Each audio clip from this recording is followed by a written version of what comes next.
All right, now that we spent the coolest time of the day, which I think it was in the 80s, out on that porch, pulling some beans, snapping peas.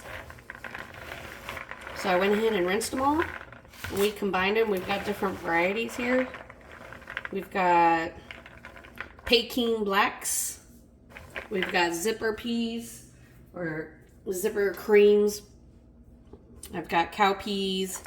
And then there's another purple, some sort of purple one. I can't remember the names. But this is everything we planted out there. Miss Sandy was awesome enough to show me that the snaps are simply those that are not that easy to take the bean out of. So we just snap them. And I think it looks pretty awesome. So now all I'm going to do, this way I'll have them ready for when we come back. One of the reasons we went ahead and harvested right now is because we're leaving out of town. And I want to make sure that we get as many beans as possible ready for when we come back. And then we'll throw a smoked ham hock in here. I got my friend Maureen Sullivan.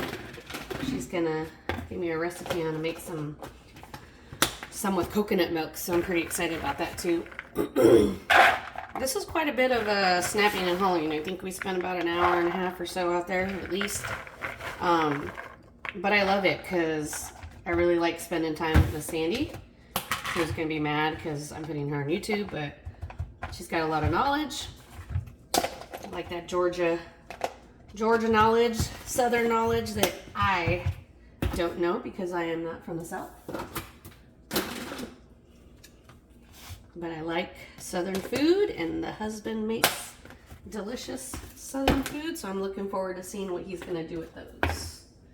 And then I'll go ahead and experiment and make some of that coconut milk one that Maureen's going to give me the recipe for. So all I did was rinse them, combine them all together,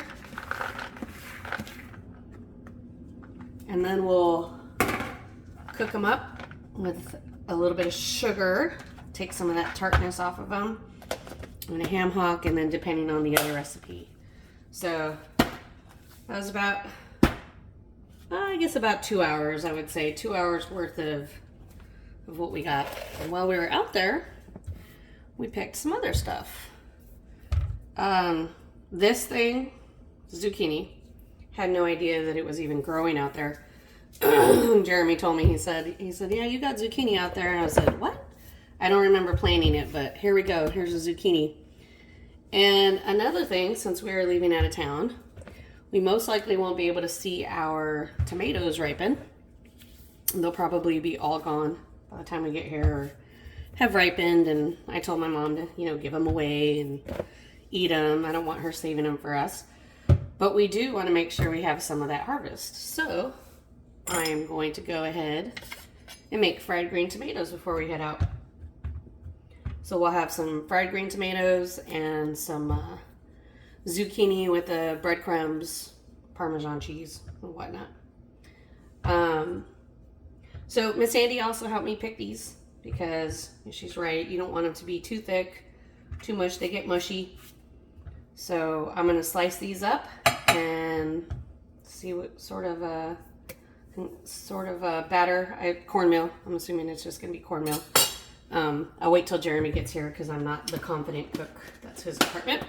But I do know how to do the zucchini, so I'm going to chop up the zucchini as well. I'm going to bake that in the oven with some breadcrumbs, olive oil, and Parmesan cheese. All right. Thank you.